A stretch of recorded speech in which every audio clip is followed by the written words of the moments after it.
that we had not defined the role of the advisory board, and this would do that. Is that correct? Yes, sir. Okay. So, as we're consolidating, we do need to modify that provision. So how's that going to be worded?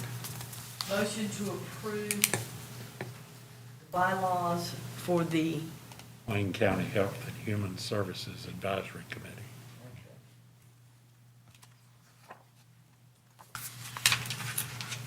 And we are in agreement to add that as item 8 under consent? Yes, and one thing that is clearly in it is that only the Board of Commissioners can change the bylaws, not this advisory board.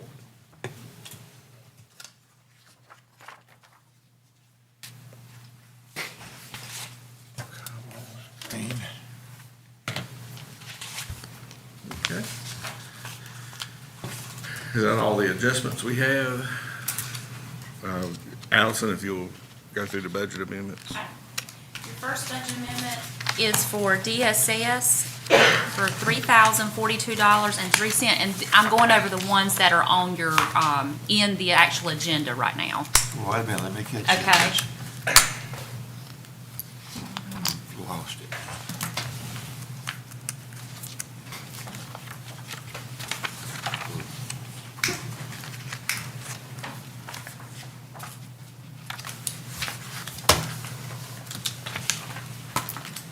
Got you. Okay. So this budget amendment is for DSS, and it is for the Share the Warmth program and to match to the latest funding authorization from the state. Your next budget amendment is for the library for $5,400. No, excuse me. I skipped one on my screen. I apologize. Okay, now we're here at the library for $208. This is for receipt of a grant. Well, it was partially grant reimbursement, but it was from a prior year. So this is anticipating those funds and appropriating it and putting it into fund balance because this was a prior year adjustment. Okay, you have a budget amendment for sewer for $6,200. This is a request to reallocate funds from repairs and maintenance of equipment to capital outlay. They did have the money for this. This is for a gearbox that goes, that's to replace the bar screen at Genoa Sewer. And this is just an accounting request to move this to capital outlay.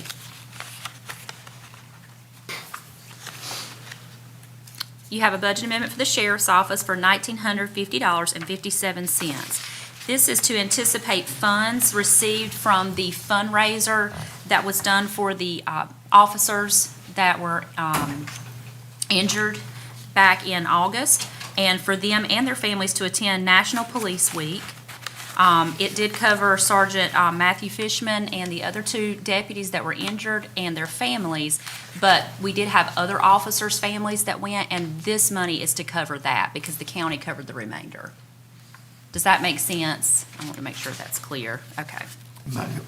Money well spent. Yes, sir.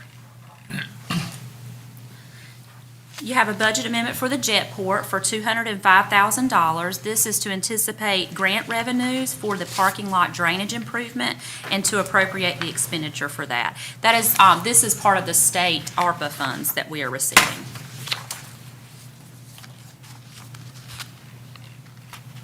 Your next budget amendment is for the detention center for $7,540, requesting to reallocate these funds from the juvenile detention shared expenses to capital outlay equipment. This is an emergency purchase request. They had a mixer to go out in the jail kitchen, and this is to purchase a 40-quart stand mixer in the jail. This is in the old jail, correct? I believe so. Does that sound right? Yes, that's correct. Okay. Okay, you have a budget amendment for the sheriff's office for $499.57 to anticipate insurance proceeds in repair a vehicle. Your next budget amendment is for the sheriff's office for $6,350.52 for insurance claims to repair a vehicle for a deputy. You have a budget amendment for Services on Aging for $657. This is an annual grant we receive from Duke Energy for Operation Fan Relief, and it's to be used for fans for the seniors. I think they do have to meet certain criteria, but they do this every year. For Services on Aging, we had a budget amendment for $176 to anticipate donations received and to be used for various program supplies and Services on Aging. You have another budget amendment from Services on Aging for $1,250, and this is for grant proceeds received from NC Community Foundation. Your next budget amendment is for the Sheriff's Office for $25,000. This is to move money for the inmate and client transport reimbursement. And this is for your mental health transportations that are done each year. The amount that was budgeted has been exceeded, and we do need to anticipate more to get us through June 30.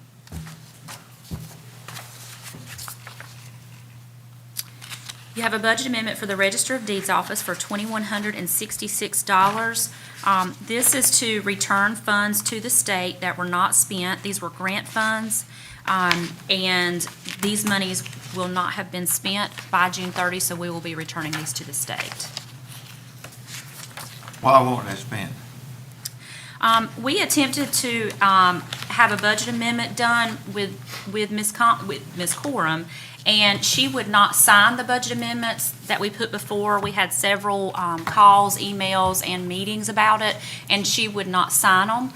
So at this point, the Office of State Budget and Management tried to work with her and then reached out to us because we were going to be in default of the grant requirements if we did not return the money and fill out the reports that had not been completed.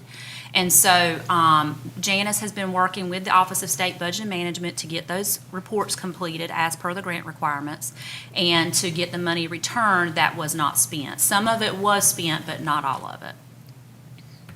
Is this entry to return the money, is this, I'm a little bit confused, increasing expenditures and increasing the revenues? If we're Yes, ma'am. saying it back, why are we increasing revenues? Because I think part of the budget amendment that we could not get her to sign was to anticipate the receipt of the funds. Oh, okay. So that's why it's like that.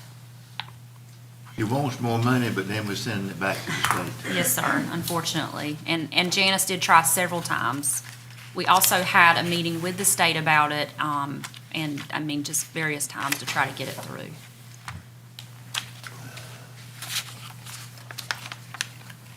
Make a note of that. Your next budget amendment is for, it's under FEMA, but this is specifically for COVID to finish up our remaining expenditures that we anticipate being reimbursed from FEMA. And this is $1,035.14. We have definitely received more than that. Let me see if I have a total here. I do not have a total. But this is the remaining expenditures that FEMA has approved to pay back for us. And then, of course, our ARPA funds, will offset any other expenditures that you choose for them to. Your next budget amendment is for HCCBG wages. This is your home community care and block grant for $38,075. These are funds that the timing of the distribution does not always match up to our fiscal year. So if this is not paid out to June 30, we'll carry it over. But this is for the Meals on Wheels program for Wayne County, and it's a pass-through. For the detention center, we have a budget amendment to reallocate $5,066.66 from holiday pay to health insurance opt-out. We had more employees to participate in the opt-out than we anticipated, so this is to cover that line item.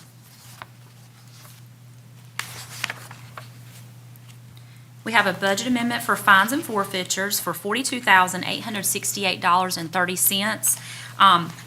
This is a fairly new fund for us. This was to comply with a new GASB requirement that came out a couple years ago. We did not used to have to fund budget for fines and forfeitures, but we do now. So it's a pass-through. We receive the funds and we in turn remit it to the school system. And they received more this year than what we anticipated, so this amount will get us through the end of the year to pay them out. So we received more this year than we've been receiving? Yes, sir, than we anticipated. Make a note of that also, please.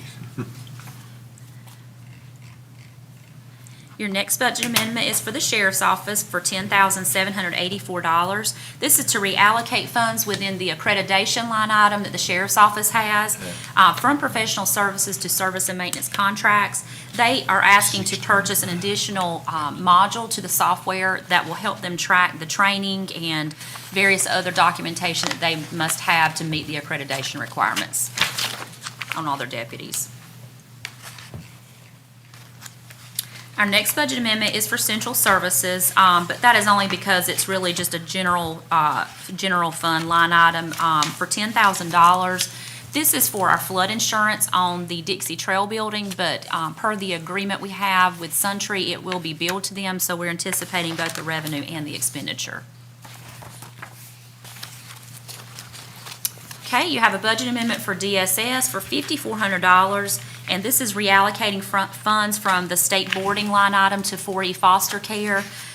They have had more foster care children this year than what was anticipated, and so we are requesting to reallocate funds and get them through the rest of the fiscal year. Is that one of the walk-ons? No. That's the last one on your, should be the last one on your screen, pages, it's on mine, pages 42 and 43. I don't know if that's, but that is the last one. I got Okay. it. Now, we're gonna go to the walk-ons, and there are 5 of those. Okay, the first one I'm doing is number 640, and it says for the finance office for $19,339. This is to anticipate additional funding for Wayne County Structure Day. And this is passed through for us. It comes through from the state, and the Juvenile Crime Prevention Council monitors these programs, so we will in turn pay this out to Structure Day. And that's number 640. Oh, 640. Yes, sir. I'm looking at the wrong one here then. If they were not in numerical, Okay. they should be in numerical order, but if they're not, then I apologize. That was. No problem. Okay, so number 641 would be the next one for the sheriff's office. This one is to reallocate funds from salaries and wages totaling $115,759. And this is to cover various salary line items, specifically for overtime. There are a couple of others, part-time extra help and unscheduled straight overtime. Due to a shortage of full-time officers, they are having to utilize more overtime of our staff or sheriff's deputies. Your next one should be number 642 for the sheriff's office. This is to anticipate $8,342.64 in controlled substance tax funds received.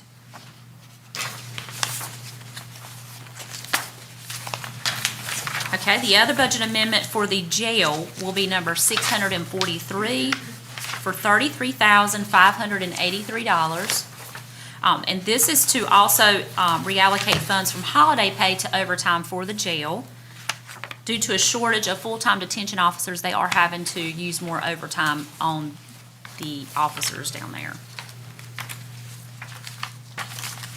Okay, and finally, our last one. The sheriff's office is number 656, and it is reallocating $16,700.27.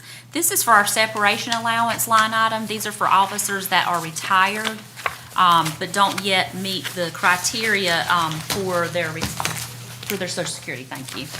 And we have had an increase in retirement, so this amount exceeded what we anticipated for the fiscal year. Okay, that's all, finally. Thank you for your patience. Okay. Thank you, Allison. Moving on to number 4 is a motion to approve the fiscal year 23-24 pay plan and certification policy updates. Good morning.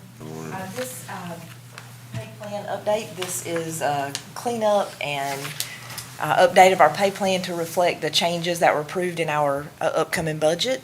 It's title changes, pay grade changes, and updates to our certification policy. It's been vetted by staff, and we do recommend this for your approval.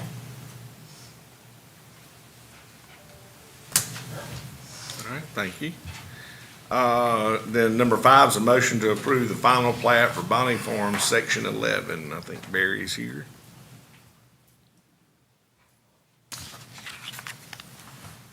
All right, good morning. This is a final plat, Bonnie Farm, Section 11. And as a final plat, all the improvements are in. This is the final step in the process for a subdivision.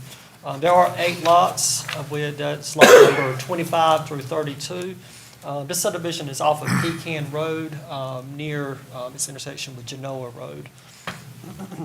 The average lot size, these are fairly larger lots, 37,000 square feet.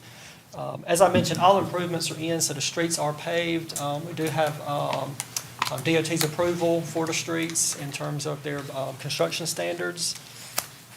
And the planning board has reviewed this request and does recommend approval. So with that, I'm glad to answer any questions. Barry, are you having any issues with DOT accepting these roads now? How in the past, we've fought them tooth and nail on some of them. Has it got any easier? I wouldn't say it's gotten any easier. It hasn't gotten any worse, I don't believe, but it does seem to be fairly difficult to get through that process still. But I know of one where, we've kind of been going back and forth with DOT on with acceptance, but like I But is said, most of it just nitpicky stuff? it can be. It can be. Yeah, it's. But they're built to DOT standards, right? Yeah, they're built to DOT standards, they are, and I guess by the time they get to the point where the homes, because see, DOT, you have to have a certain number of occupied homes before they'll take it over. So even though homes may be built, if they're still for sale, they won't take it over. And some of them are like cul-de-sac streets, say like at the back of the subdivision, where you might have 2 homes, it's a small street, 2 homes. Well, with 2 homes, they won't take it over until they get to that 4th home with a driveway actually on that street. So we do see where the main street's been taken over, but maybe the little side street or the cul-de-sac has not, because somebody, they may only have 3 homes that doesn't quite meet that criteria. So these kind of sit and deteriorate over time. So it's not based on the actual plat itself, the whole plat, when it goes in, it's got to be a house, occupied house on the street. Right, you have to have 4, a minimum of 4, and then there's also a distance requirement. You have to have a certain number within a certain distance, but you do have to have a minimum of 4 occupied home on the street. So they won't take over the whole subdivision. They'll look at it street by street to make sure each street meets their requirements in terms of the number of homes and the distance. Well, what if there are only 3 properties on the cul-de-sac? Those will never get taken Yeah, they over by won't take it DOT. over. That don't make sense. Well, that doesn't make sense. They need to make an amendment there. I mean, Yeah, we see, there's quite a number of cul-de-sac lots where there might have been 4 lots, and there's a home on each, but the 2 corner lots have the driveway on the other street. So the 2 on the inside of the cul-de-sac are accessing the cul-de-sac, the other 2 are accessing the main street, so they won't take those over. So it's just kind of an odd, you'll see that in subdivisions where you'll have streets that are maintained by DOT, but then you'll have some side streets that are not, and people question that often, and that's the reason, so. And anybody that has developed anything, I mean, they're nitpicky. I mean, it's ridiculous on some of the things that they'll turn it down for. And it's all about the money. All about the It's wording. all about the money. The wording too. Yeah, they got it where you can.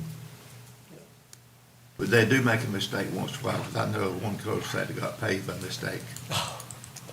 Barry, I'd ask you to send a letter to our NC Transportation representative and ask that they take that matter up before the Transportation Board to amend that. I mean, I don't know if they'll ever do it, but let's request it at any rate. If you don't ask, Been you're not gonna requested get in it. the past.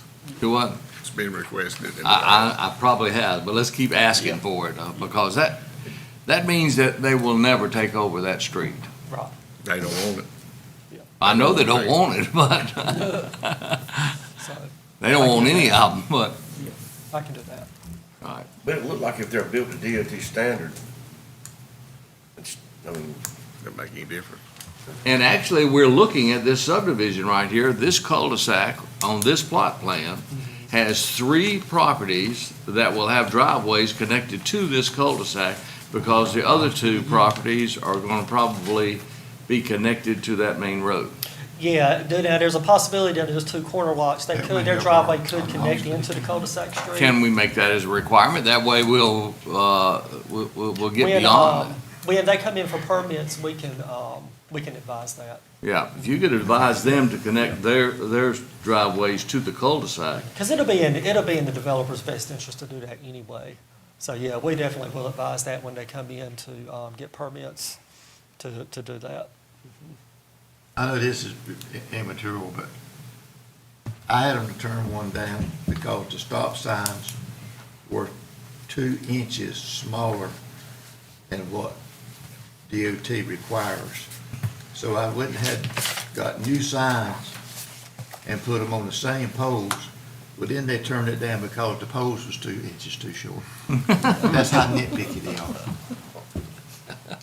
You just dig out the dirt up under it, man.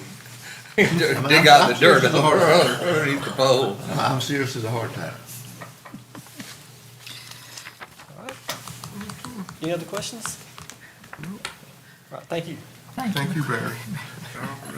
Moving along, we have a motion to approve the sale of surplus property located at 310 Southwest Center Street, Mount Olive, as requested by the town of Mount Olive. Andrew has some information on that. Good morning.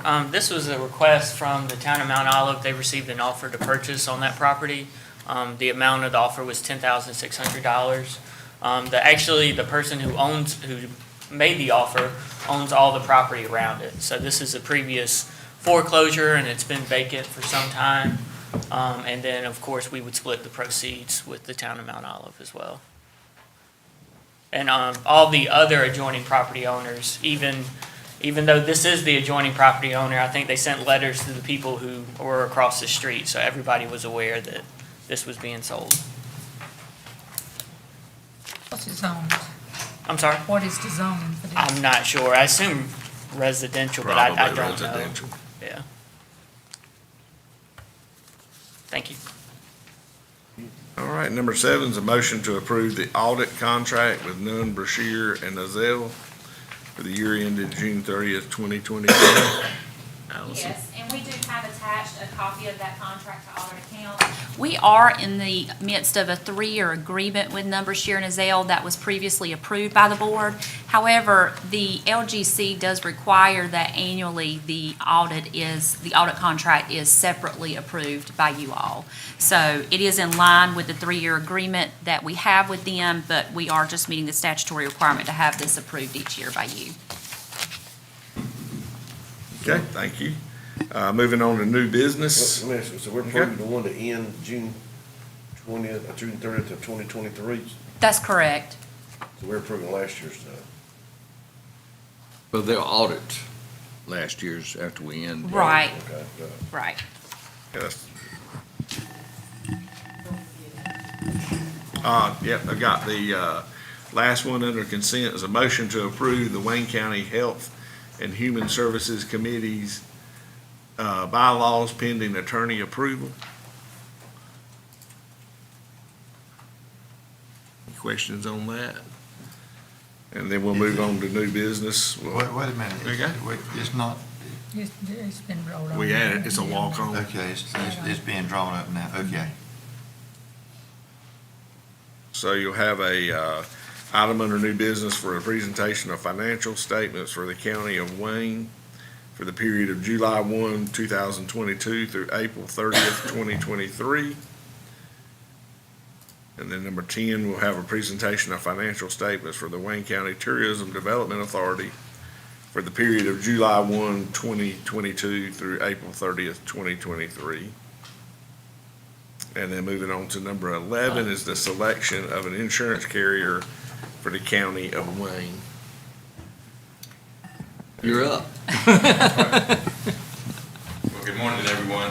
Once again, my name is Christopher Holmes. I'm the consultant that's been hired on by the county to assist with its risk management programs. Just to give some context, the first letter that you see on your desks from those handouts is just from April. That was the document that you previously approved which was our recommendation to go with Arthur J. Gallagher as the insurance broker. to select an insurance carrier for the county. What Arthur J. Gallagher did is they went out to market, and that's the second set of documents that you see that has Core 360 on the top right-hand corner. And those are the insurance carriers that Arthur J. Gallagher approached on behalf of the county in order to receive quotes. The final document that you see is the spreadsheet, and you can see the comparison between those two programs which are there. So essentially what happened was the North Carolina Association of County Commissioners offered renewal terms. Those renewal terms are exactly what they said what they would be, which was about a 30% increase over last year, which was the motivation for us to go out for a bid to find a broker and other options as well. The competition did not yield favorable results. So you see that there on the other hand of the page. I think it's about $925,000 versus the $888,000 from the NCACC. So at this point, we are recommending that we renew with the NCACC in spite of those increases because we were not successful. Arthur J. Gallagher was not successful in finding alternatives that were comparable to their terms and costs for this year. That's the short version, but I'm happy to answer any questions that you may have on behalf of the process or the recommendation. But really what you're saying is that NCACC, even though their rates went up, they're still more in favor than the other companies. Yes, sir, that's correct. All right, I'm trying to read your chart here. Right. Am I correct in saying that at the bottom of NCACC, their total premium is $881? Yes, sir, that's correct.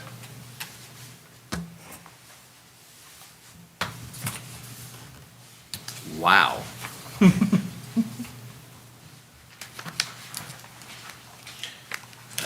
And the only other bid I'm seeing is, Travels is the next one in line, I would guess. Yes, Travelers is the other carrier. There's several carriers that make up that package, but Travelers is the lead carrier, if you will, inside that program. If you look at that sheet, like I said, that has Core 360 on it, on the top right-hand corner from Arthur J. Gallagher, that's a list of all of the insurance carriers that they went to, but Travelers is the best or the most complete program that we have to offer from those marketing efforts. but I don't see the total premium for Travelers. Oh, I'm sorry, sir. It's on the bottom right-hand corner. It should say 925,000. Oh, it's 925. Yes, sir. Yes, So there were only two? correct. Really? Mhm. Out of all these carriers, only two of them basically submitted? Yes, sir. If you look at that sheet, inside of those, that middle section, it gives the reasoning for some of their declinations. Some of those reasons includes the substantial loss history that we have with inside of the sheriff's department. That's the biggest challenge that we had. Some of the other more minor things is something like multi-factor authentication for our cyber liability policies, which is well underway and should be done by the end of this year, so that won't be an issue in the future. I don't see VFIS on here. That's correct. We submitted to Jay Howell with Code 3, who's the representative for VFIS. He declined to quote or respond because we were looking for a broker who could offer the county a package as opposed to a specific carrier for just the the police and fire departments. As long as you reached out, that's all that matters. So if I'm reading this right, Liberty Mutual declined because we were east of 95. That is accurate. Liberty Mutual is fairly particular with who they offer terms to. They don't like the wind exposure for anything that's east of 95, so it's not just Wayne County, that's Robinson, anything else that's east there, et cetera. They just won't offer a quote.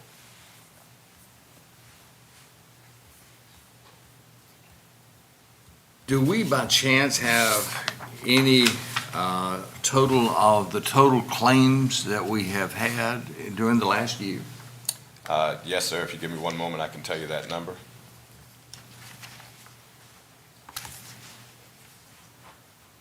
And this is from the last fiscal year. Claims totaled 754,000. $3,363.57. I now understand why it's 800,000. Good gracious. But now, they don't pay out like you think they do.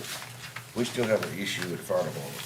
With, We're still having an issue with them fixing the Belfast Fire Department where a deputy run into it.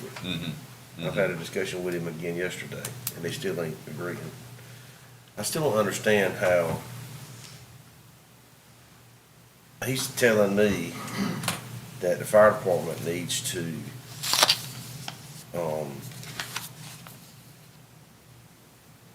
our primary insurance carrier, the fire department, first, before. before, the quote on the bill was like $102,000 to fix it. Okay, Their Zachnament or whatever, which is basically a residential, repair software, come up to $42,000. okay. I mean, you know, that's a $60,000 spread. So he said we need to submit it to our primary insurance carrier, and they'll subrogate it between the two. Well, that ain't how it works. I mean, then basically he said they're gonna pay actual cash value. So I asked him, I said, so you're telling me that the fire departments could come out of pocket? He said, yeah, that's the way it works. I said, no. I'd love to have a We conversation will with you have about that that specific conversation claim. before you leave Yeah, today, because yes, I want sir. to answer before we leave. Thank you. Okay. Therefore, I want to have a discussion with him before we vote on this. Chris, on these claims to 754,000, what was most of the claims entailed?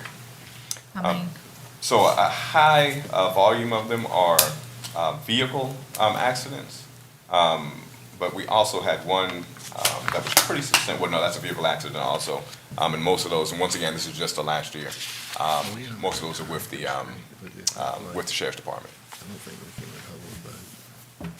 Do you have a total of that?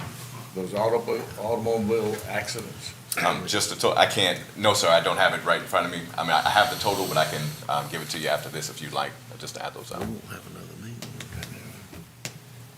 We have to have insurance in place by the end of the month, so we can't withhold a vote on what y'all decide.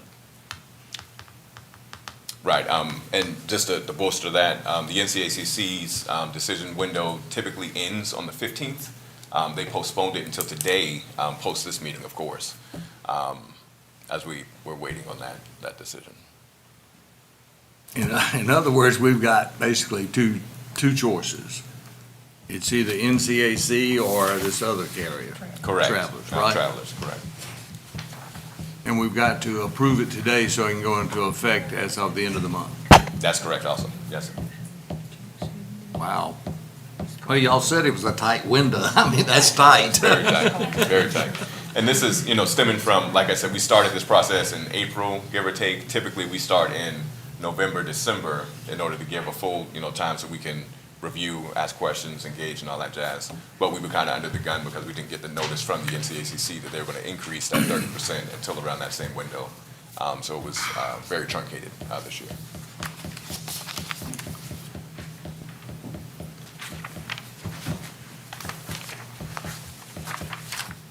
I think Commissioner Gurley's reservations are, he needs some help in order to handling this. Yes, sir. So I assume you're going to be offering him some assistance on this claim.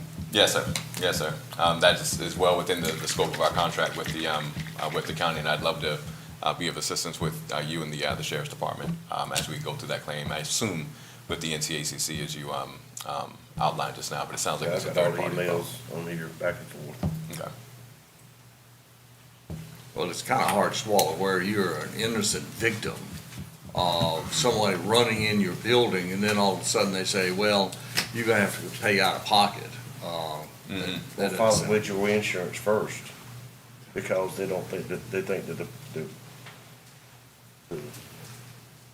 estimate's too high. Well, but that's almost gotten to where it's common practice now to where if there's any disagreement, they say, you file it under your insurance and then we'll negotiate with your insurance carrier. And I agree it's wrong, but that's common practice It is. evidently.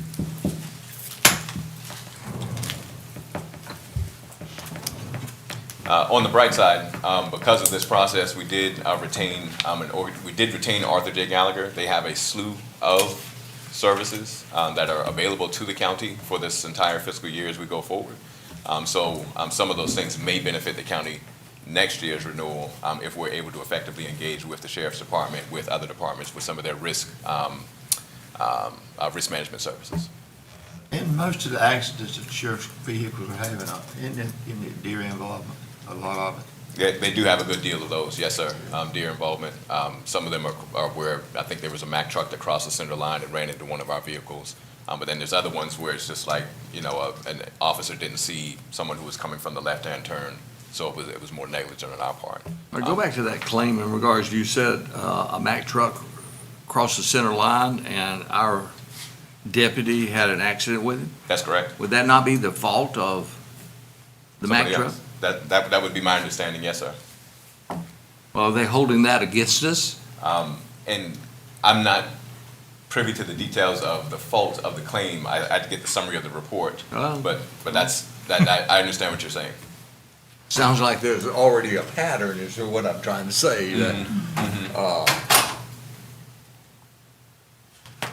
So we caught it on our insurance first? Is that what you're saying? No, sir. I was just given the summary of that claim, which is, and this is literally what it says on the page, OV, other vehicle, was speeding across the center lane and struck the insured vehicle, our vehicle, Mack truck. That's the summary that I have. I'd have to call the carrier in order to find out what the details were, or the sheriff's department in order to find out for sure. It would be interesting to find out whether or not we had to claim it through our insurance carrier and then subrogate. Yes, sir. So if you would kind of get that information. Sure. Thank you. That's not a problem. And there are some instances where, even though it is not our fault, for example, we would still file a claim because the other vehicle may not have insurance or may be underinsured or what have you. So there may be a portion of that that's on us legitimately, so to speak. Which I don't have a problem with that, but if they're going to hold it against us and count that as a claim and saying, well, you had a high claim, so therefore we're going to increase your premium, then I got a problem with it. I understand.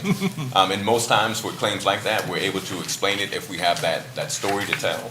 But that's, once again, we're only looking at last year. There's some other things that are more substantial in years prior to that year as well, based on this conversation, that are equally as challenging. I understand. Okay. So this is a one-year deal? This quote from the NCACC is a one-year deal, yes, sir. Are you saying we're going to have to go through this again next year? No, sir. That is not what I'm intimating. What I'm saying is that the NCACC, because they've been if we decide to select them this year, will offer us terms again next year. They're currently our insurance carrier. Right. So these are just renewal terms based on, our loss history, et cetera, and the insurance market. So no, we don't have to go through an RFP again next year, or an RFQ, or select anybody else next year. However, if we do not correct some of the challenges that we're facing that are causing some of these claims, you may want to look at somebody else again next year because the terms will not be any better than they are this year. So it's like all of our insurances, you get a quote every year. Yes, sir. Yes, sir. We've always got other options to explore. I'm sorry, sir. We've always got other options to explore Correct. each year. Correct. Yeah. And what is the challenges we have to, as you said, correct? What are those? So if you look at that sheet from, it has Core 60 on the top right-hand corner, the one that Mr. Darty was reading a second ago, some of the reasons why we were declined was just because of location. We can't do anything about that. But other things include some of the claims history that we do have inside of the Sheriff's Department, including some of the vehicle claims. But then there's other incidents involving the jail that are causing some pause for outside carriers in general. So there's a question of whether or not these things can be resolved, or if they're patterns because of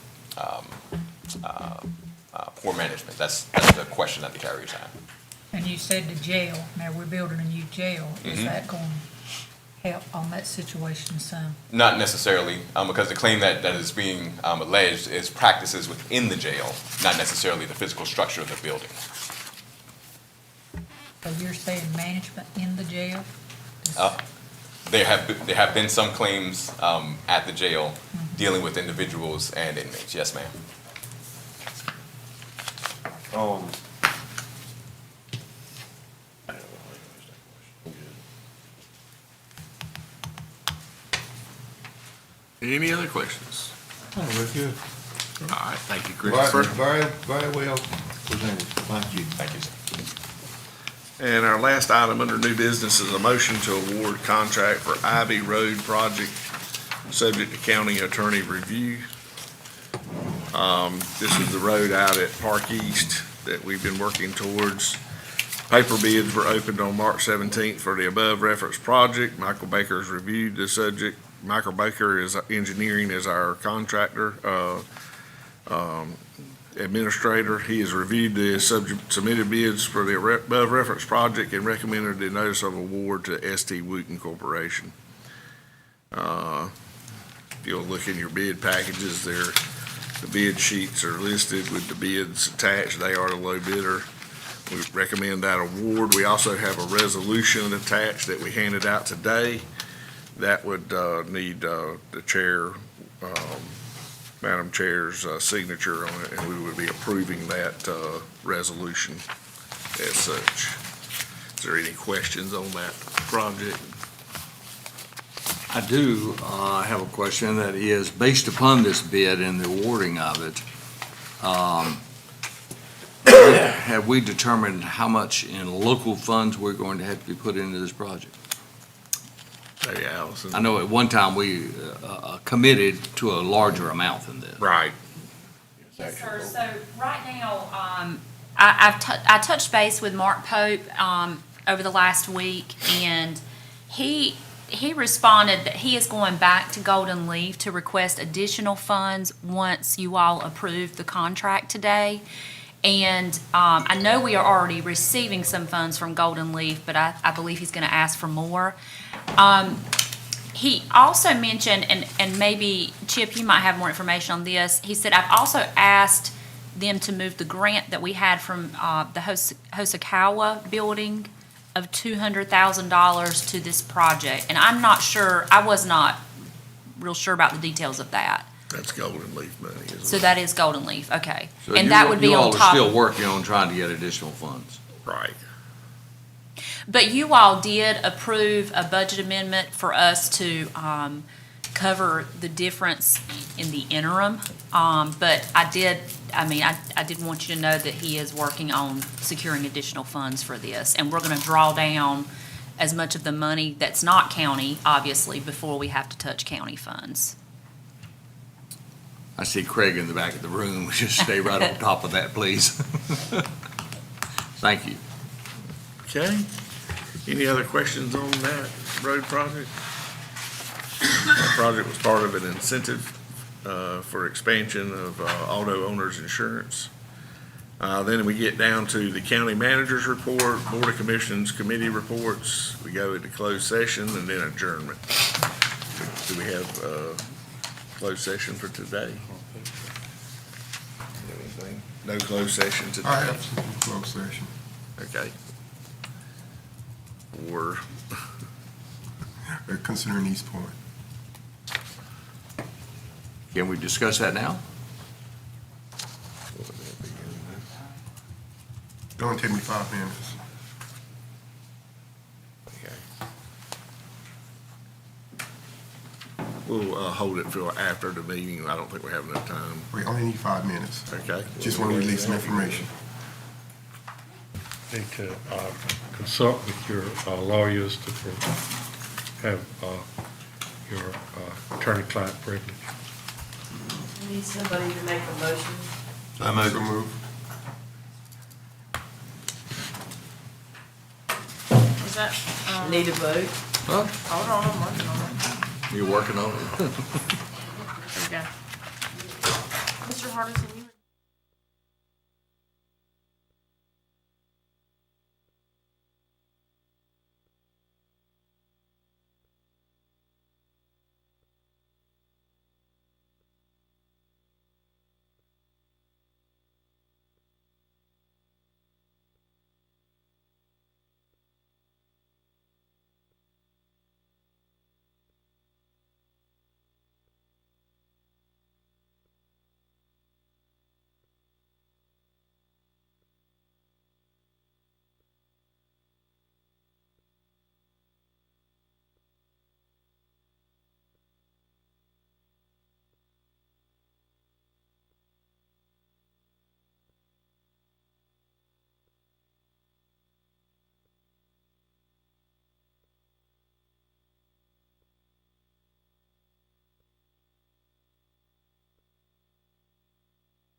Madam Chair, we All right, we will open the June 20th, 23 board meeting.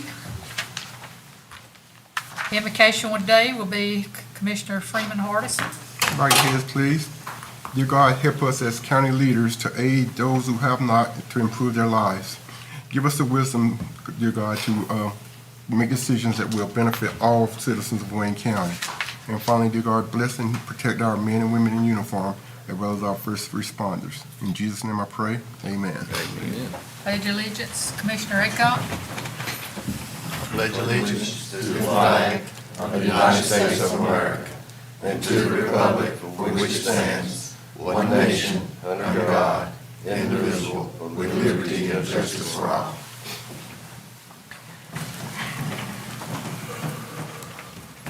Has everyone had a chance to read the June 6, 2023 minutes? Do I have a motion to approve the minutes? So move.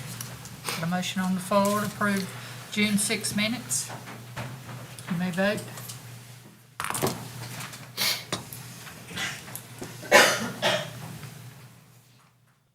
All right.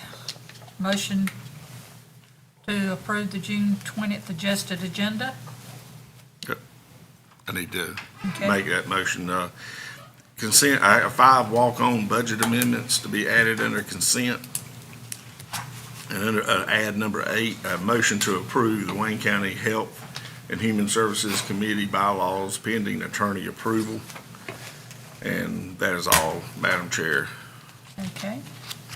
I move approval of the adjusted agenda. Okay, we have a motion on the floor to approve the adjusted agenda for June 20th. Thank you. All right, our appointment committee.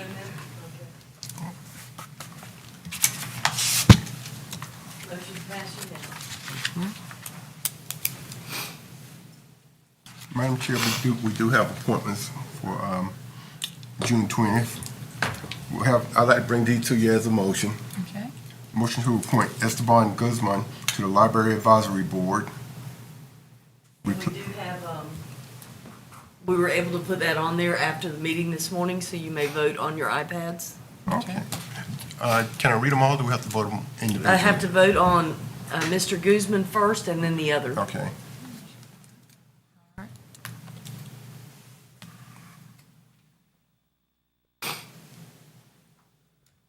Commissioner Hardison. And Madam Chair, these will be appointments to the Human Services Advisory Board. Okay. We have Cheryl Parker. You can read them all together. Okay, we'll do. Keith Harris, Rick Sessions, George R. Silver, Emily Picken, let's see here, Natalie Newcomb, Commissioner Joe Daughtry, and Tommy Gibson. In addition to that, Barbara Aycock, Freeman Hardison, and Keith Spivey. Okay.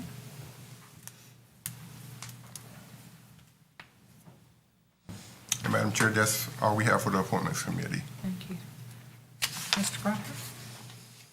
Did you vote on? And the motion passes 5-1. All right, moving on to your consent agenda. Having reviewed that in your agenda briefing. Be looking for approval on that. Okay. I move approval of the consent agenda. Have a motion on the floor. What was your add-on? Did you add on 8? We added on 5 budget amendments, and then we added on the motion to approve the Wayne County Health and Human Services Committee bylaws pending county attorney approval.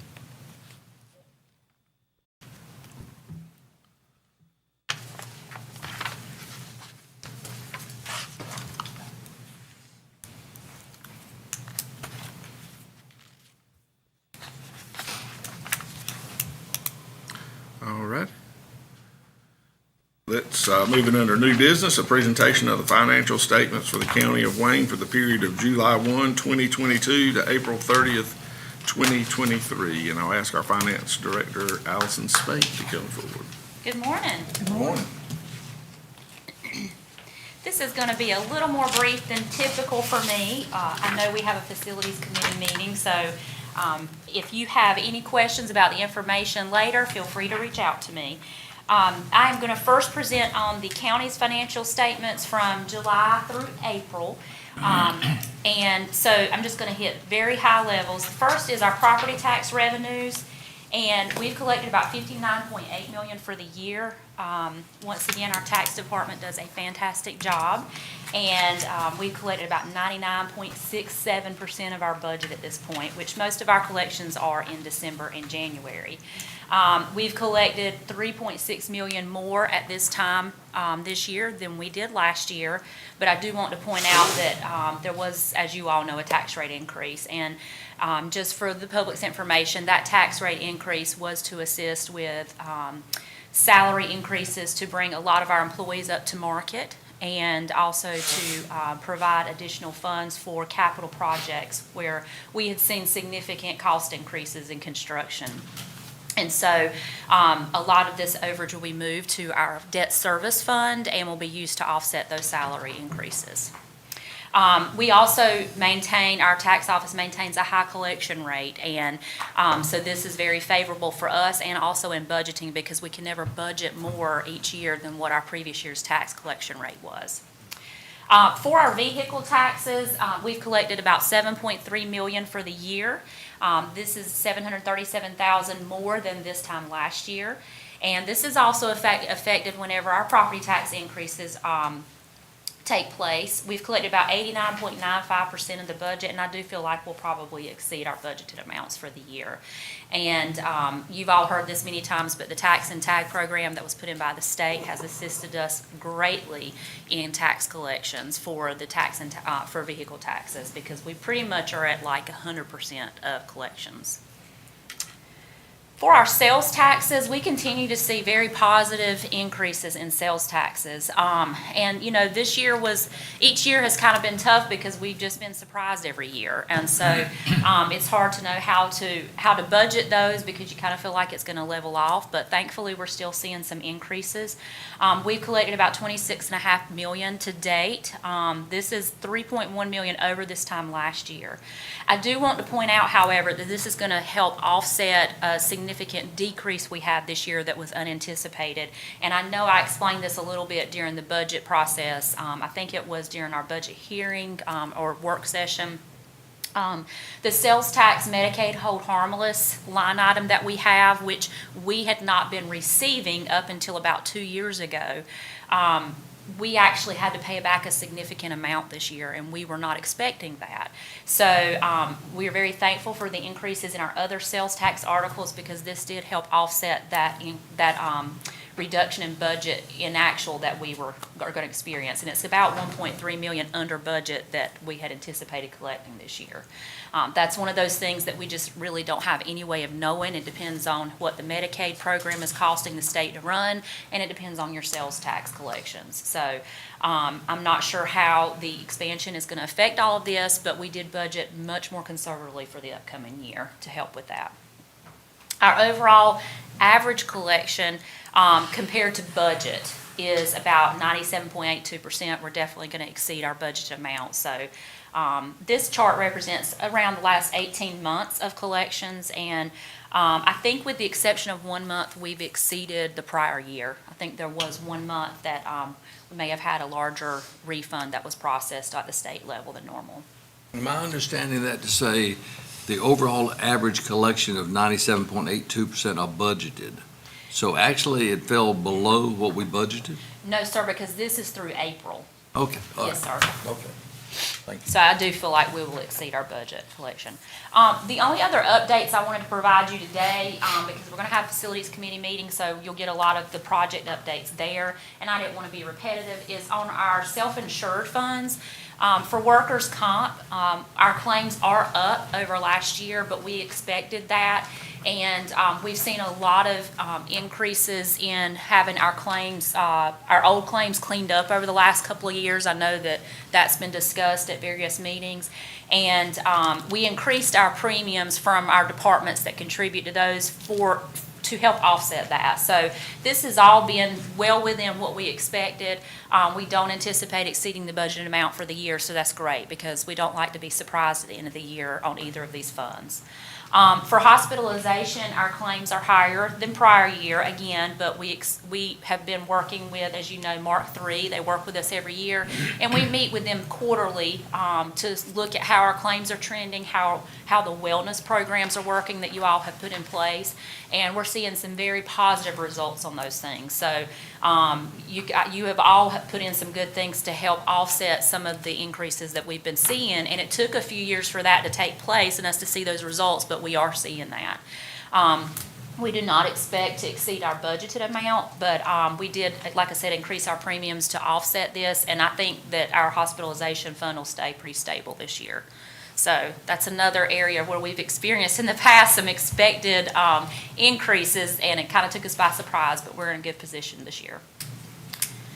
Before I move on to tourism, I just want to ask, do you have any questions on the county financial statements? Again, I have given you all some breakdowns that are a little bit more in detail, and feel free to follow up with me if you have any questions on those. Okay, I'll move into tourism. So the Wayne County Tourism Development Authority is a separate entity from the county, and so, but we do have to have a separate budget, a separate audit. But I report this to you all as we have representation on that board, and the Tourism Authority is a component unit for our audit, so it is an integral part of the county. Year-to-date highlights, our occupancy tax is definitely improving. We're seeing, good rebounds from COVID. Our revenues of $187,000 are trending above budget, and certainly above where we were last year at this time by roughly about 10%. The 23-24 budget was approved at the last meeting, and we do have we do have monthly meetings that are combined with the Goldsboro Tourism Council. A lot of those members serve as both board members for that council and for our TDA board. Just to give you kind of a refresh of how our occupancy tax is broken down, and I haven't gone over this in a while, but this was Mr. Daughter requested for me to go over this and just kind of give a refresh on it, because it is a bit complicated, and I have to dig out the contracts on this because it's a little bit unconventional. But the city of Goldsboro has occupancy tax that they levy of 5%, and then the TDA that's under the county levies occupancy tax of 1%. So a lot of times you're going to hear a combined 6%, but it's levied by two different entities, and so that gets a little confusing. The city of Goldsboro's 5% breakdown that they levy is broken down as follows. So 2% is paid to the county for Maxwell Center construction, debt, and operations. Now, after the first 20 years from when this agreement was in place back in 2016, I believe it was, this drops to 1.5%.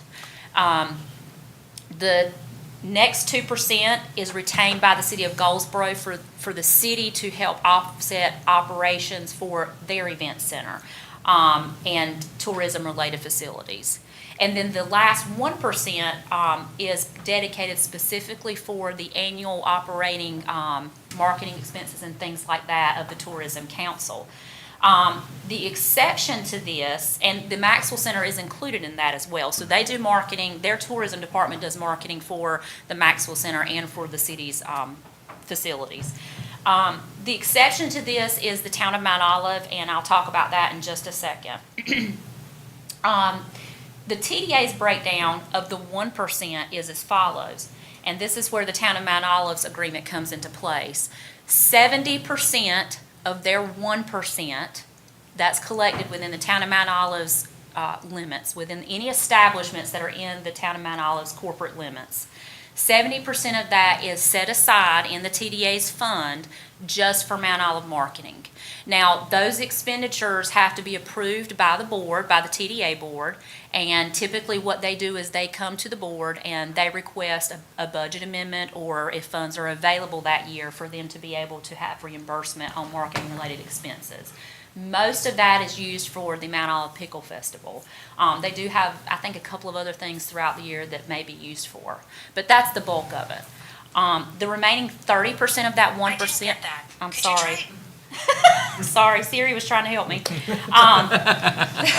The remaining 30% of that 1% is retained by the TDA, and that can be used for marketing expenses, operations of the TDA. So that's the Mount Olive portion. The other kind of set aside for the TDA's 1% is that half of the TDA's receipts, minus Mount Olive's portion, is paid to the city of Goldsboro for salaries and benefits of their tourism department. So their tourism department basically runs all the marketing and things like that for tourism for county and city, for special events and things like that. Now, we have our own public affairs that's under the county, but that's separate. And so the rest of the funds that are received in TDA is for operations, and then whatever we have left, we push into marketing and advertising to push the Maxwell Center and whatever else might be going on at the time. This was all part of an agreement that took place back in, I think it was like 2015, 16, when the city of Goldsboro was creating the soccer fields known as Bryan Multi-Sports Complex. They bought the Goldsboro Event Center. We were constructing the Maxwell Center and wanted to have a hotel there at the time. So this is part of that overall agreement that took place during that time. And so just wanted to kind of give you a refresh on how these are distributed and you know, welcome you to come to the meetings anytime. They're once a month on Wednesday mornings if you want to see what's going on more specifically. So this is all I have for you, but I welcome any questions you may have. I got a question on the 2% to the city now. It says Okay. offset construction, operation and maintenance of tourism-related facilities, and there would be what? So that would be like the Goldsboro Event Center, the Bryan Multi-Sports Complex, if they have anything going on, like maybe at the W.A. Foster Center. So any of the city's facilities that they use, that they would have special events at. I know they host things at Herman Park, things like that. But like the Goldsboro Event Center, Bryan Center, we've got money in that as well, correct? So we have, yes, we do. We, as part of that overall agreement, and we're going back in my memory here, we did appropriate, I think, $200,000, does that sound right? Towards the Goldsboro Event Center. We also loaned $3 million to the city of Goldsboro for the multi-sports complex. And they are paying that back over a period of, I believe it's 15 years. Thank you. But the appropriation came from county funds, it did not come from these funds. That's right. That's right, because this, the TDA actually did not even start until January of 2016, I believe it was, December, January, and that actually took place prior to that. It was a complicated negotiations, Sometimes I draw it out, make sure I have it right. but you did a good job. All right, if there's no other questions, I thank you for your time. Thank you, Allison. Great job. Moving on to number 11 is the selection of an insurance carrier for the county of Wayne. And I'll ask Christopher Holmes to come up and present his findings. Good morning. Once again, thank you again for your time. Just as a quick review for context, earlier this year, the county received a notice from the NCACC that they would be an increase of about 30% on their premiums. True to form, that increase did come to fruition, as you see on the final pages of the report that you have in front of you.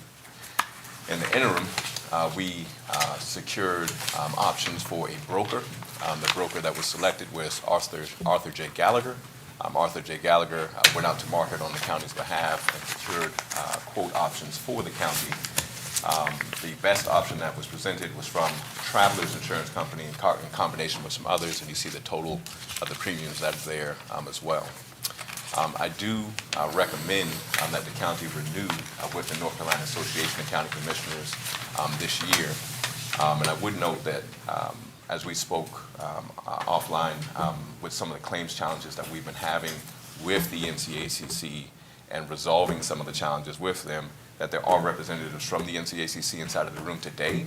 So I would recommend you get their contact information from them directly so that we make sure that those things are resolved as well.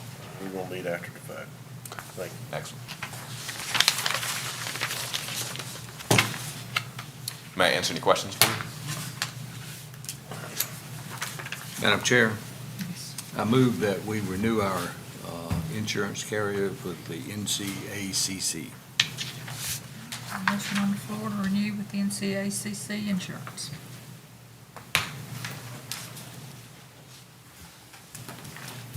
Thank you, Ms. Thomas. Thank you. Thank you, Christopher. Okay, thank you for the vote. Moving on to the last item under new business. It's a motion to award a contract for the Ivy Road project, subject to county attorney approval and approval of the tax resolution that we handed out this morning. Ivy Road is a new road construction at Park East. It's part of a development incentive. County has hired Michael Baker Engineering as its construction manager, and they are handling the process, and they had put the bids out for the construction of the new road, and the bids were submitted for the reference project, and Michael Baker Engineering has recommended that we notice of award to the apparent low bidder, S.T. Wooten Corporation. $1,459,201.53. Attached in your information is the other bids, as well as the resolution that we would need to have signed so that we can eventually get this street turned over to the Department of Transportation. I would ask for your approval on that. And that is built to DOT standards, correct? Yes, sir. Madam Chair, I make a motion that we award the contract to S.T. Wooten Corporation, $1,459,203.53. Okay, we have a motion on the floor. Vote.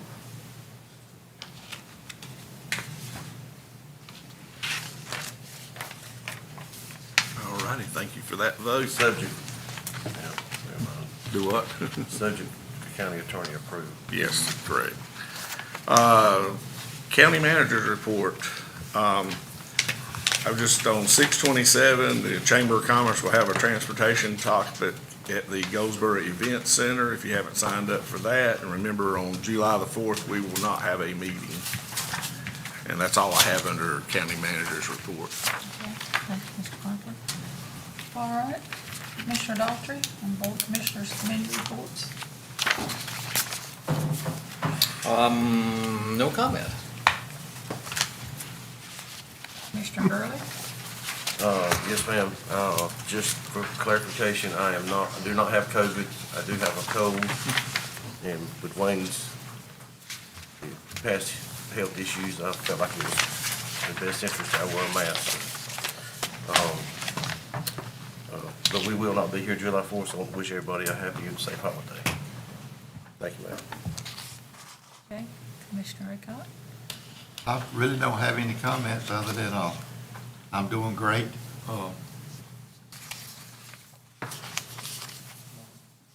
We, did have the, foundation fundraiser out at Walnut Creek.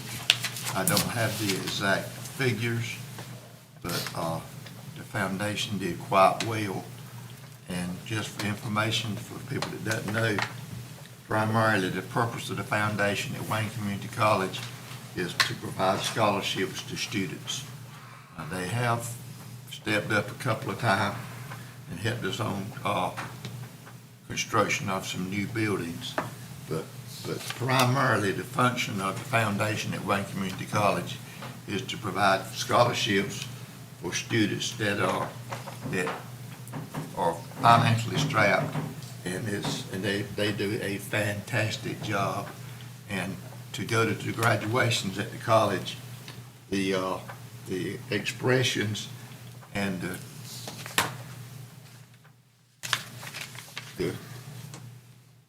gratitude that those students to have to get the scholarships is worth every penny of it. So they do a fantastic job. That's all I have, Madam Clerk. Okay, thank you. Madam Sheriff. Thank you, ma'am. No comment. Commissioner Foster. No comment. Okay. Anybody else have anything? Anything else? Nothing else, Madam Chair. All right, we will adjourn then.